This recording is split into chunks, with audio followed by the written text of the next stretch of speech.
Canada's two major airlines are falling behind, at least when it comes to being on time. Aviation analytics company Cirium says Canada's two biggest airlines, Air Canada and WestJet, ranked low in terms of performance this year. The data firm says that among the 10 biggest airlines in Canada and the U.S., Air Canada and WestJet Airlines ranked the worst and second worst for their punctuality. Cirium says Air Canada had on-time arrivals for about 55.6% of its roughly 143,000 flights as of mid-December.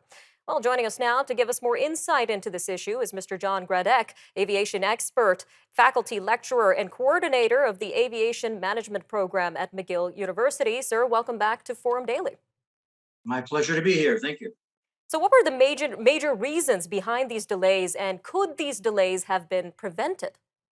Oh, delays such as these are probably unheard of. I think that the only time I've seen situations worse is what probably has happened to Southwest over the last week or so in the U.S. But 55% on-time arrival performance for an airline is not really acceptable. It's something that you would see probably in third world countries that have old airplanes that have poor air traffic control or poor airport management practices. So it is not an acceptable level of performance.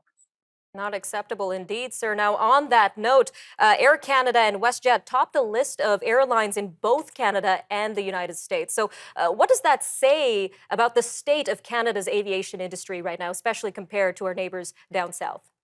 Well, it's broken. There's no doubt about it in my mind. I think that we need to be able to do a better job of really understanding the capability of our commercial aviation system to handle the volume of flights that are being planned both by Air Canada and WestJet, as well as some of the other carriers as well.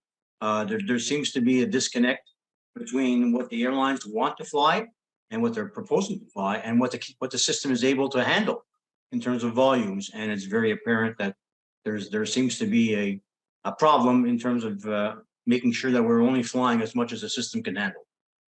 And we saw a lot of travel delays due to weather. So, weather-related travel delays. Is there any way that airlines can maybe prepare for weather-related travel delays in the new year? Winter happens. This is Canada. And, we have snowstorms. Not This is not a black swan event that's never happened before. We have it, starting November, and we got hit this year. Unfortunately, we got hit in the middle of the peak Christmas season. Sorry, and so it really, it did compound the issue. But we've had this before. It's not something that's unusual. I think what makes this one unusual and the extent of which it caused grief was again a function of COVID, the long shadow of COVID following us up in terms of the loss of experienced personnel that know how to handle an airline, know how to handle an airport during a snowstorm. We've lost all of that talent as a result of all the layoffs that we had in the last couple of years. And while the numbers are back up, people pride themselves, the airlines pride themselves in saying they have more people now than they had before COVID. The people just aren't experienced enough to be able to handle this. So, how would you suggest aviation industry professionals to address these issues in the airline industry, especially coming into the new year and improving performance overall?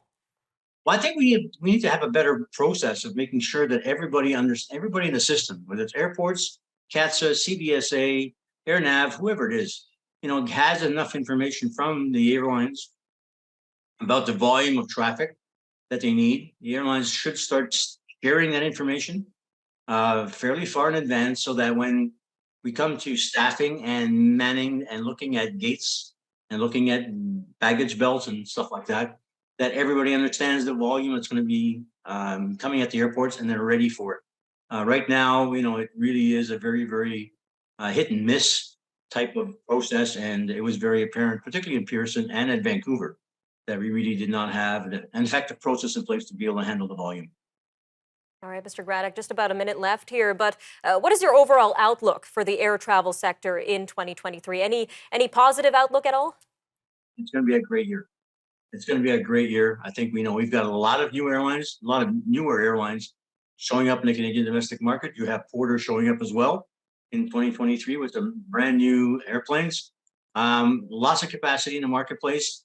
So from the Canadian consumer's perspective, domestic travel, maybe even some U.S. travel, may be at a all-time low in terms of airfares.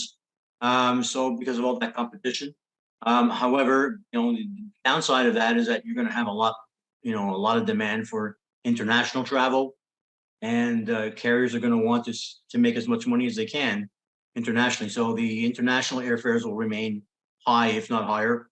And but domestically, we should be in pretty good shape in terms of fares for Canadian travelers. All right, Mr. Gradek, thank you again for your time today. My pleasure.